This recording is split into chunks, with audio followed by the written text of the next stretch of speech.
have a great panel session that we're going to focus on one of the hot topics of the day. Guess what that is? Cryptocurrency. Crypto, right? Keeps everybody up most of the night. Some people believe it's a hype. Some people believe it's actually a real thing, and it's here to stay. So with that, I'd like to invite Akshay Khanna, Avasant partner, on the stage. He's going to be a moderator for this session, and then he will invite the panelists to join him. Thank you, Akshay. Okay, good afternoon, everyone, and it's been great catching up with everybody, and good to be at a physical event, and hopefully everybody's enjoying the lovely weather, the lovely resort.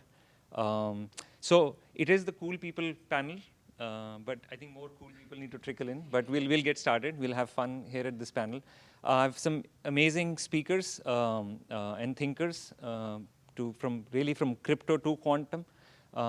Really, I think they've been hogging the limelight a lot. So what does it mean, especially from an enterprise perspective? What innovation is happening from a startup perspective, technology upstarts perspective? So we'll dive deeper into that. And to join me in that is Ed Suhu. He's a senior leader, transformation executive at Lenovo. He's helping Lenovo kind of bring all the might together to sell all of this cool stuff. I also have Ken Wood. He's the global business leader at IBM for quantum. And last but not the least, David Ellington. He's the founder and CEO of Silicon Valley Blockchain Society. So welcome, everyone. Cool. OK. So I think some very interesting areas, right, from crypto and what does it really mean. And maybe, David, I'll start with you.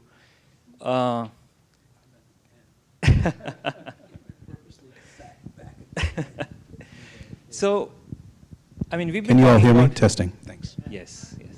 So we've been talking about blockchain for a while, crypto for a while, now decentralized organizations.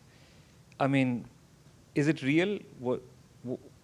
Is it, what's holding us back, really, from an enterprise adoption perspective? Well, so, yeah. I have, obviously, large organizations are slower, and government is even slower, which involves regulatory. But implementation, they look to organizations to actually build out their solutions, to implement whatever they're trying to do. I think, is it real? In my opinion, this is what I do full-time for the last 5 years, so most definitely. But I do separate the two between crypto and blockchain. There's software, obviously. There's this whole concept around Web 3. And, I'm part of Web 2.0. Of course, some people don't even understand it. Well, 1.0 obviously is when scientists, university scientists, were working with the Department of Defense and working on bombs, secretly here in the United States. And then the commercialization is when 2.0 happened. That's when my first company started, when I got a check from two guys, one named Steve Case, and the other was Ted Leonsis, who actually ran a little company called America Online when that mattered. And so I've been around and doing this internet stuff since '95. I think that's when Ted gave me the first investment. So for me, it's a natural evolution for there to be a Web 3, which is what I think that's what blockchain represents. It is there's accountability, there's more, potentially more transparency, but it also introduces the possibility of anonymity, but it can be placed across so many different areas in terms of and use cases. But separating that from cryptocurrency, whereas I think, yes, the speculation has gotten the headlines, but I think there are real practical uses for a token. So I'm an advocate of tokenization, not necessarily just the speculation. Right. And the effectiveness of how you can program in smart contracts. I think that is taking humanity to potentially to a very good place. Right. So that's my response. No, and again, I think, so David's a big-time investor into these startups, and again, having being in your position as the commissioner for the pension fund, what kind of investment is now flowing in, right? There was a time in my career I was an institutional investor, so I was chairman of the pension fund of San Francisco. We're about a $20 billion fund. So we were, and I chaired the investment committee, so I was actively involved. I was what's called a limited partner, an LP in about 120 funds around the world. So I got a different kind of perspective. So I wasn't just an entrepreneur where I didn't know where the money came from when the VC wrote us a check. I literally didn't, to knowing exactly where the money comes from. Institutions are slowly getting in, and it's like, popping up around the country. As usual, folks overseas are faster, right. But they're also more centralized. So there's central authorities that say, okay, just go make that investment, like whether it's the Gulf in particular, like Mubadala or Audio, or more Mubadala. There's stuff going on in Europe, certainly in Asia, but China in particular. But here, finally, pension funds are getting in, and they're looking at the toe, so they're going into trusts like Grayscale, where they're just only buying Bitcoin, and just trying, and of course, that's great, it's a great start, but that's not the market, right? Yeah. And that's also not blockchain, that's being more on the speculative side. Right. So it's starting, that's part of the reason why we started our company. We have about 22 companies in our portfolio. So we are excited. They're my former colleagues. I've spoken at pension events, and people come up. They swarm me. Got a lot of business cards. Have they pulled the trigger yet? No, because remember, there's always the consultant whose job it is that they pay $1 million a year to say no. So everyone's doing CYA, which is fine. That's the game. But it's happening no matter what, because then you poll the audience of institutional investors, and almost all of them have a Coinbase account. All of them have owned a little bit of Bitcoin or Ethereum. They all playing themselves, but they don't allow they're not ready for their institution to do it. But I think the key is going to be how, and there are some interesting use cases emerging now, right? It could be in loyalty programs, tokenization that you spoke about. So Yes, Ed, you have perspective on how to stitch it together, because in some ways it's not really, it is the technology, but it is not about technology, right? It is about how, thinkers like in this room can stitch that piece of technology together, or several pieces of technology together. So Yeah, at the end of the day, it never really is about technology. It's about what you're providing as a service that has value, that someone wants to be a participant in. So there's so many critical things that people look at when they see and hear blockchain, crypto, quantum, AI. Oh my God, it's just like, what a hodgepodge. At the end of the day, it's really around what I call the 3 E's. Any business worth its salt, worth even standing up. The 3 E's are about expectations, experience, and engagement. No matter what you do, you have to really meet and exceed the expectations of your customer and your workforce. You also then provide what I call the 2 E's. So the 3 E's, right? The first E is expectations, and I riff on Charles Dickens, which is really around great expectations, the coming of age of the main character, Pip, right? Your customers, your workforce, have come of age. Their expectations are way up here. They don't care about the technology, right? They want that last smile. We always talk about the last mile. It's really the last smile. And that's delivered through the 2 E's. And I call this the tale of 2 E's, or in this context, the tale of 2 cities, the best of times, and it was the worst of times. And when you deliver a stellar experience, you've earned the right for engagement. Whether it's crypto, Bitcoin, Ethereum, or the naked ape in the yacht club that just had a massive disaster over the weekend. NFTs are dropping in value. All these things are going to go up and down. At the end of the day, it's what people want, what they feel comfortable with, and what do you stand for as a brand, as a company, as a service. All the things that we provide as technologists, don't get me wrong, I love it. But having been in this game, David talks about being in Web 2.0 in the early days of AOL. I come from the days of punch tape. So it's been a long time watching all these things happen. As a matter of fact, it's one technology after another. At the end of the day, it's about leadership. How are you leading your company in this new game? What kind of game are you going to play? Yeah. An infinite game or a finite game? A finite game is about win-lose, ones and zeros. an infinite game is how are you going to change and iterate and lead your organization around a service, a capability, and a deliverable that is the 3 E's. At the end of the day, that's what it's all about. Good. So on that note of punch cards, I mean, nobody better than IBM, 100 years, punch cards to quantum. So what's happening with quantum? I mean, and why is it different? Yeah, that was a great comment as far as, that you have to be thinking about going forward and leadership in this space. And quantum is really in that area. And it's, so we're at the early stages of a new technology that we haven't seen since we started the von Neumann architecture, many years ago. And so now it's a chance to make a strategic decision to work on this technology. Is it going to be happening today, tomorrow, a year from now, 5 years from now? We're still not sure. So we just want you to know that we're not saying, yeah, gotta go now. It's not a 3-month MPV and put this thing in production. It's a strategic decision.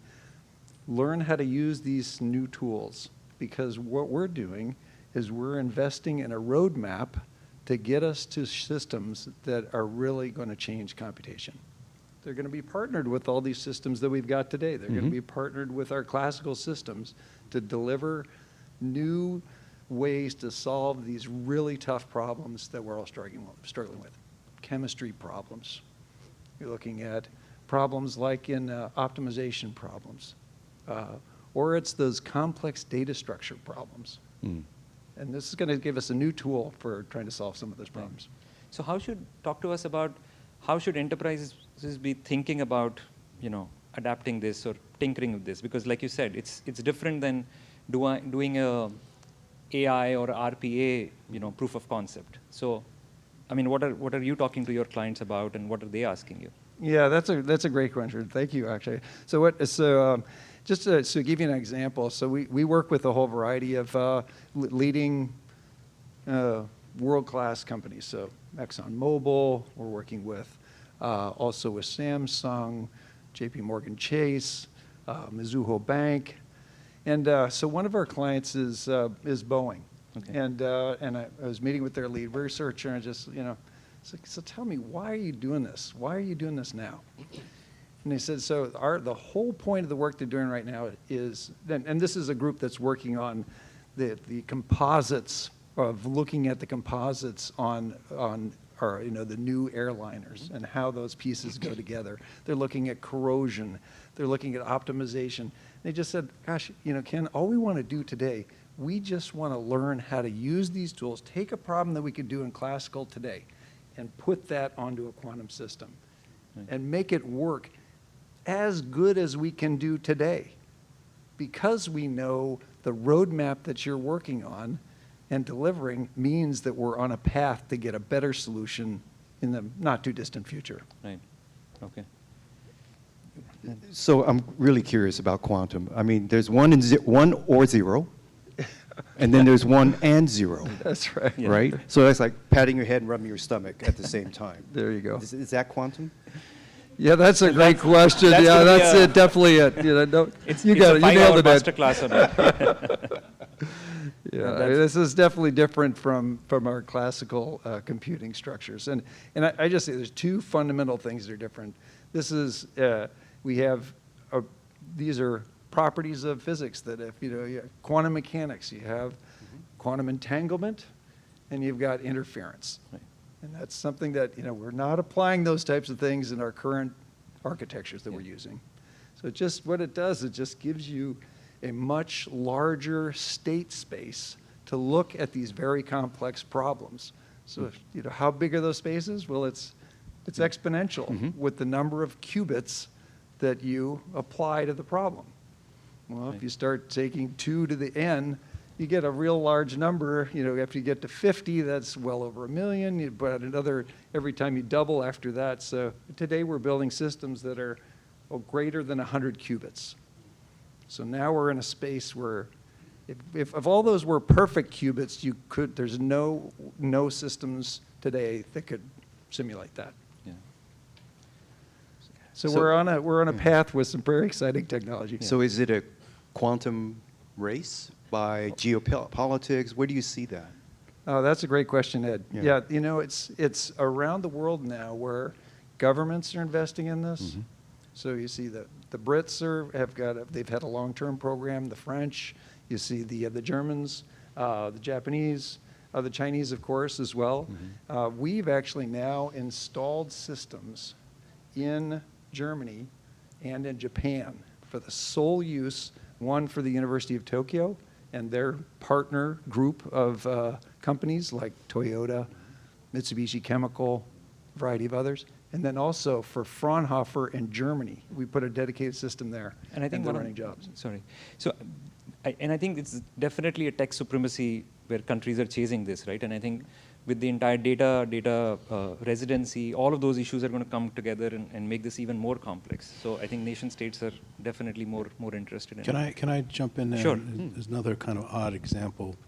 Well, it may be somewhat depressing, but I think we're already in World War III, and I think it's a cyber war that's been going on for quite some time.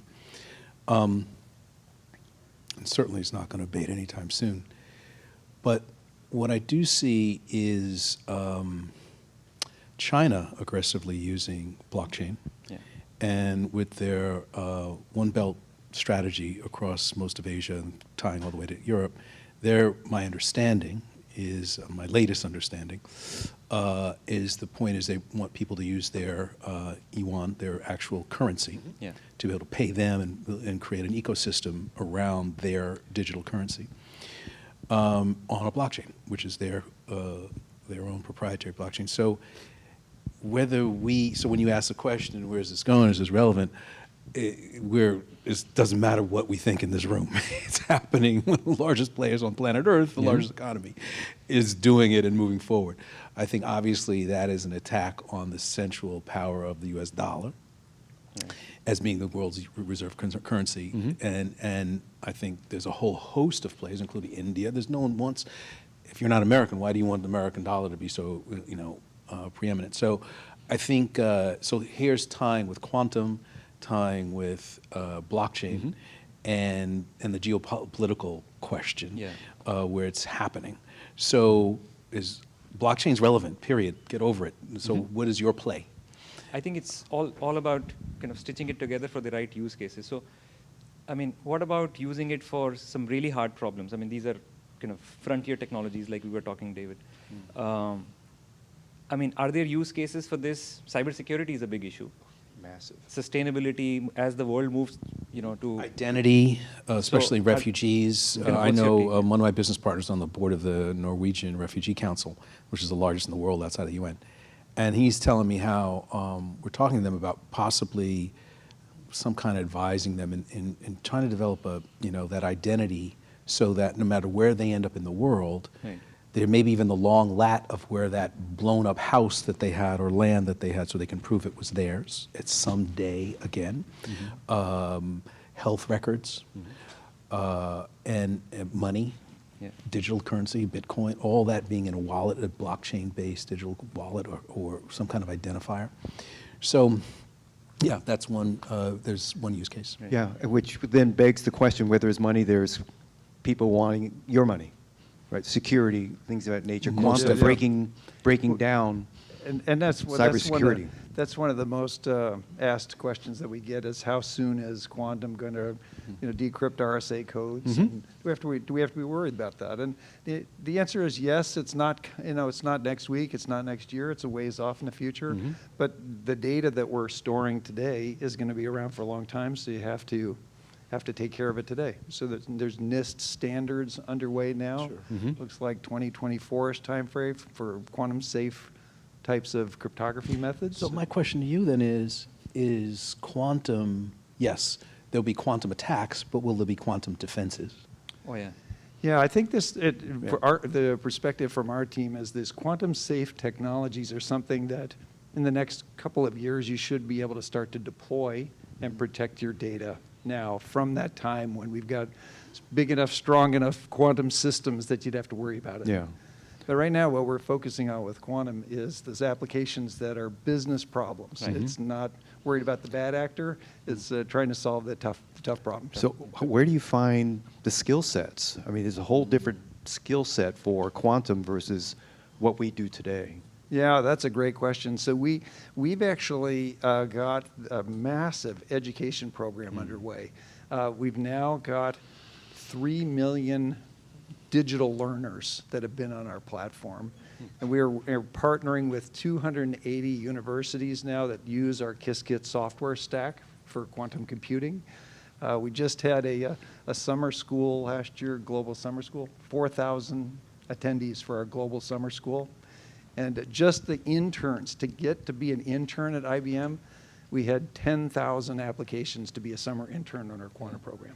I think I remember, was it last year's thing or the previous year? I think you had the quantum challenge where one of the great things that was done was to put it on cloud so that people from anywhere could be really, accessing it, building on it, and so on, right? Yeah. So you're seeing good traction on that because Yeah, that that also was- allows developers, people to train themselves whichever part of the world they are in. Yeah, that's a really great point, actually. So what we did is that it was in 2016, we put our team at research had developed a quantum system.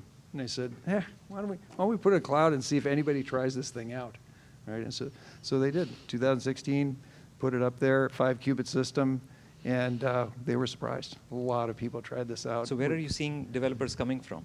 All over?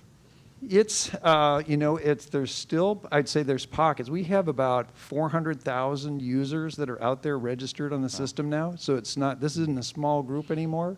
And it's spread across industries. Like, what you'd find is that within your companies, there's people using this stuff and they're trying it out. So And how about the developer? I mean, the people helping you build all this, because I'm seeing a lot of, especially blockchains, mostly Eastern Europe, a lot of Eastern Europe folks. And of course, the Ukrainian situation has disturbed that.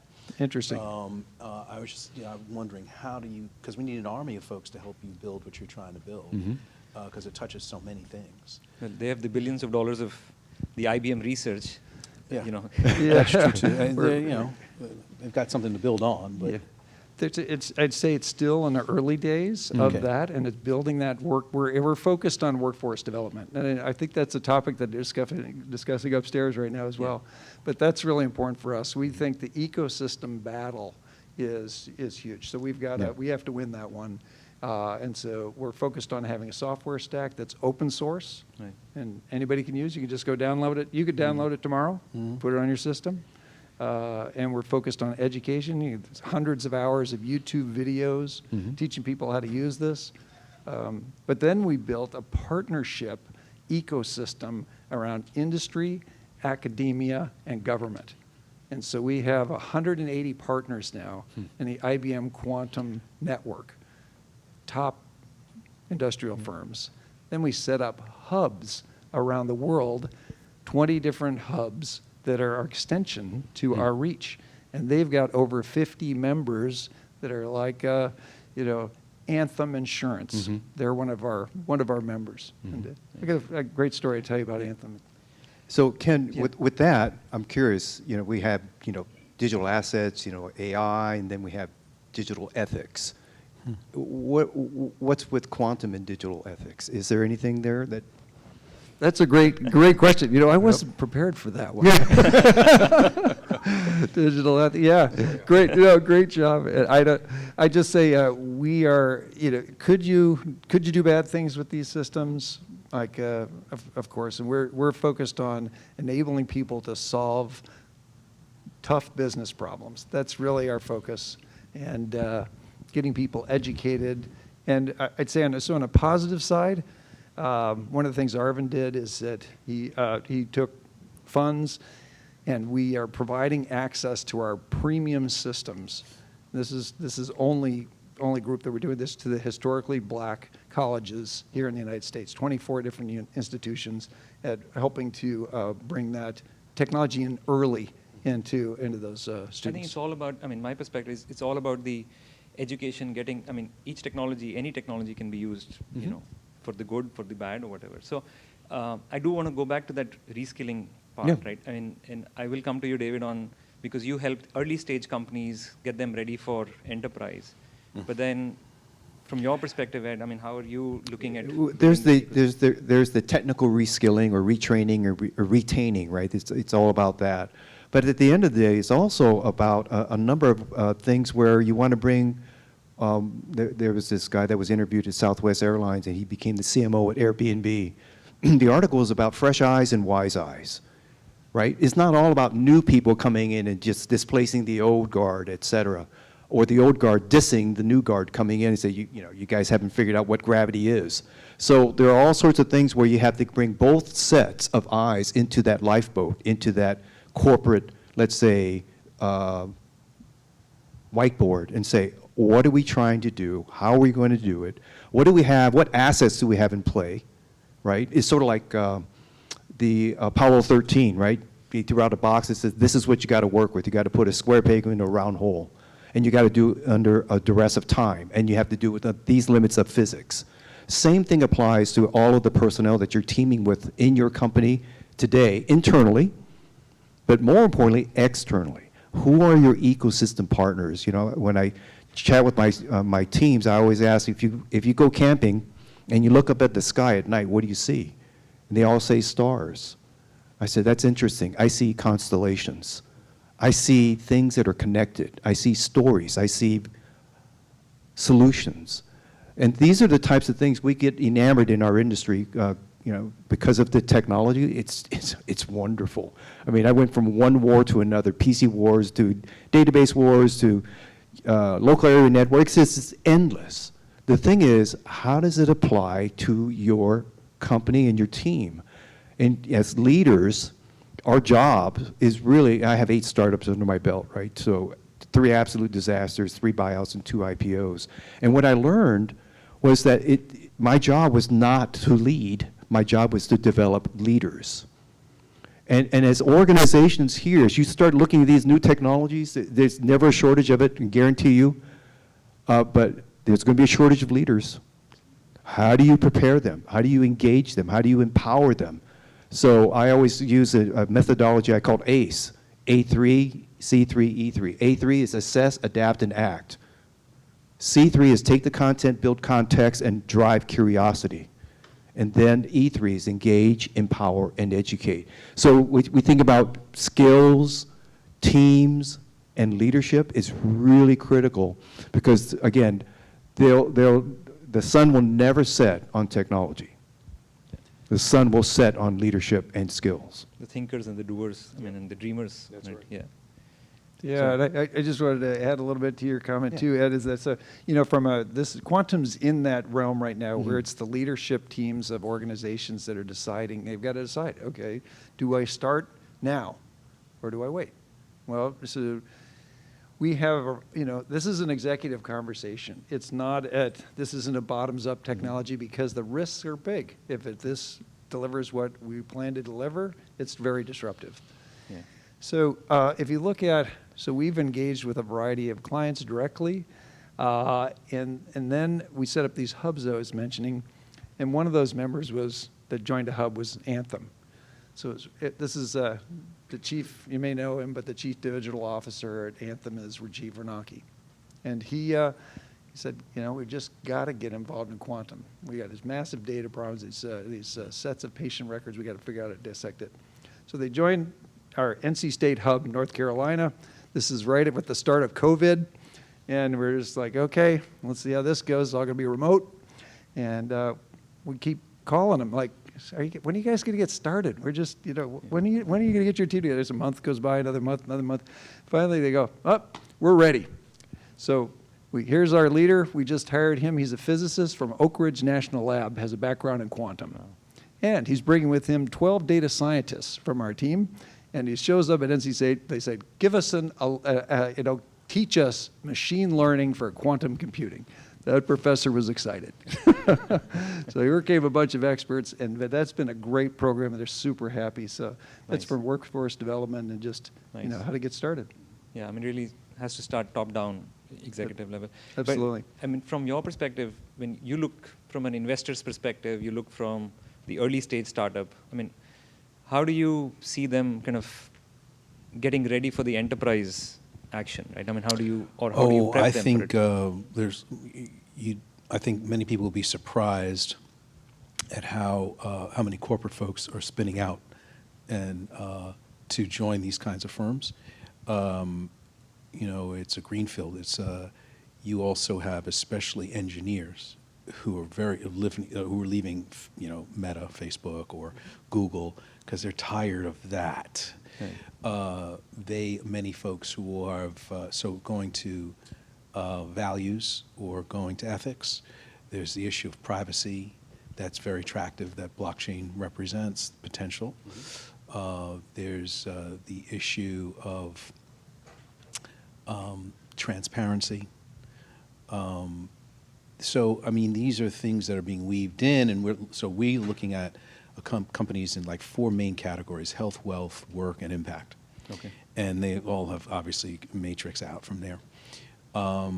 And multi-stage, where are they at? Are they pre-revenue, revenue, blah, blah. I think this is, obviously I believe, and I do have some expertise. I've seen a lot of VC funds, and I know the actual returns, right, no matter what their brand is.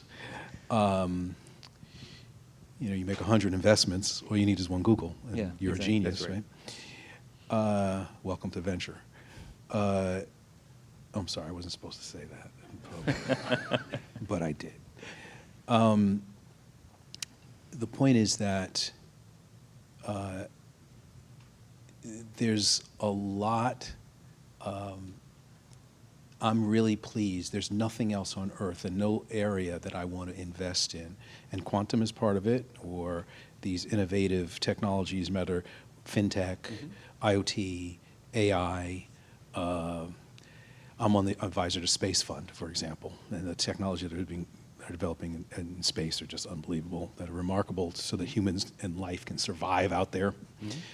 And how we can apply them here, which is what I'm most, especially in the area of health, I'm most interested in, you know, weightless environments, developing vaccines and stuff. But now is the time to figure out, you know, don't be scared of it, and don't just bury it in the innovation group. Right.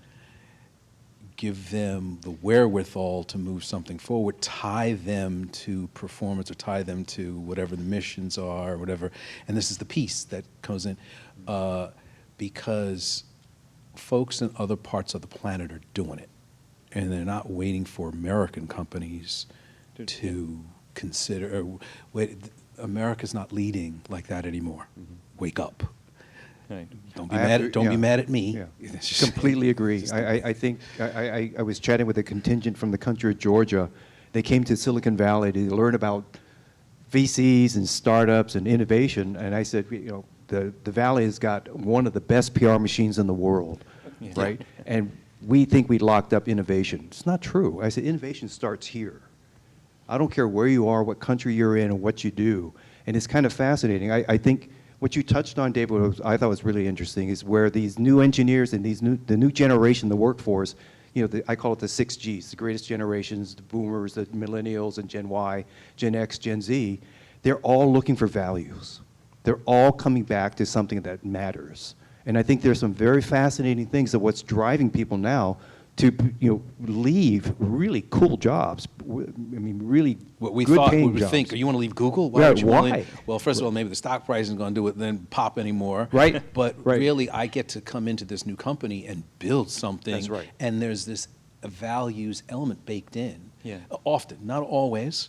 But the very nature of this foundational technology, which I think does represent the dream of Web3, of what the web should really be, accountable, protecting, safe, a place for us to learn, share. That's what got me excited. And it's not just drinking the Kool-Aid.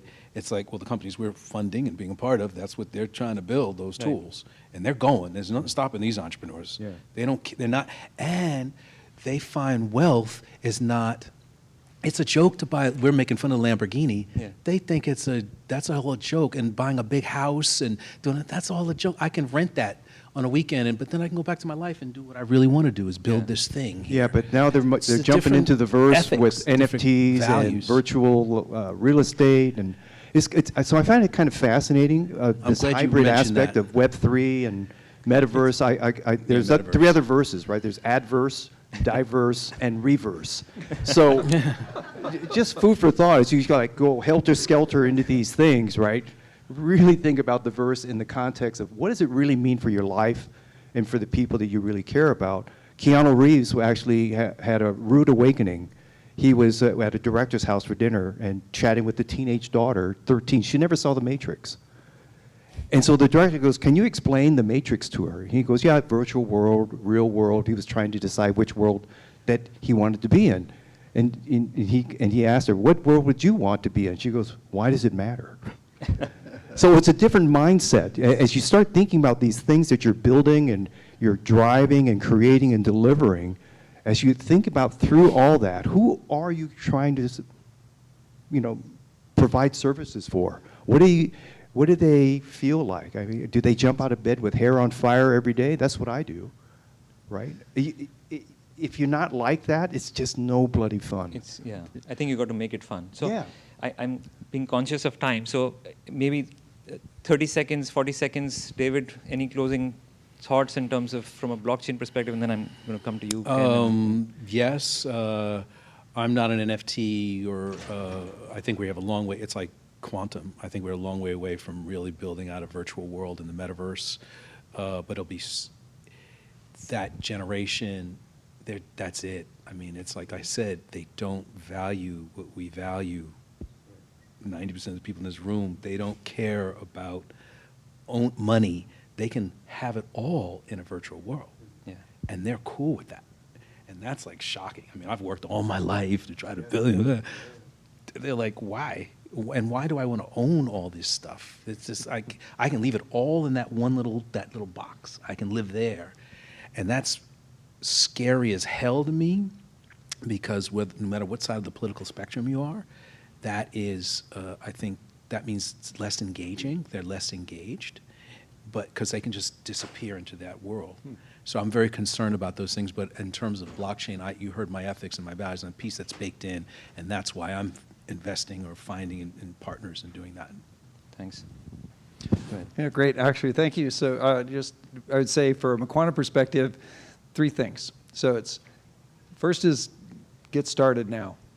That the tools are there. There's excellent, partner with somebody that knows what they're doing. The second thing is at this point, this is a time point where there is minimal positions that have been taken on intellectual property. But what we're starting to see is we just did an analysis of financial institutions, and they are starting to patent. So we think they also believe that maybe they'll want to be one of the first movers in this space. And then the third thing is that the timer just ran out. Yeah. Third thing is try to get some additional education. We've got a book that we published that's called The Quantum Decade. We think that's now, and it's published by our research division and our Institute for Business Value. And if you'd like a copy, just come up and see me afterwards. We have, I can send it to you, or it's online as well. Thank you. So, the technologies and all of the things getting ready, at the end of the day is going to be what I call the 21st century 3 Rs. And that's recovery, renaissance, and roaring 20s, right? So if you're in recovery mode, I talk to a lot of clients all over the world, and he said, I'm in recovery mode. I said, well, then you're TWD. And he goes, what's that? I said, The Walking Dead. Right? You haven't figured it out. The companies and businesses are flying right by you because they're in renaissance mode. The workforce and the customers have awakened. They've been enlightened with all these things that they can do and want to do. And if you're able to understand the renaissance, you're able to then move into the roaring 20s of the age of optimism, unbridled growth, the ability to capture everything that you ever could imagine. So when I talk through all these discussions with a lot of company leaderships and the like, right? Know how to lead, know how to take a risk, and be bold. But bold is an acronym. You have to believe it, you have to own it, you have to live it, and then you got to drive it. All the technologies in the world can get you there, but you got to be able to take a risk and be bold. Exactly. And I think that's the fun part of being in our industry. I mean, like you said, the sun is never going to set on these technologies. We're truly at a fascinating time, and some of these technologies are truly disruptive, not incremental changes. So I think it's exciting time to be in our industry, collaborating. I think that's what I love about the energy of these events, where we're, not just competition, we're collaborating, we're, pitching to clients, and we're co-creating. So again, thank you, all of you, for this great session, and thanks My everyone. pleasure. Thank you. Thank you. Thank you.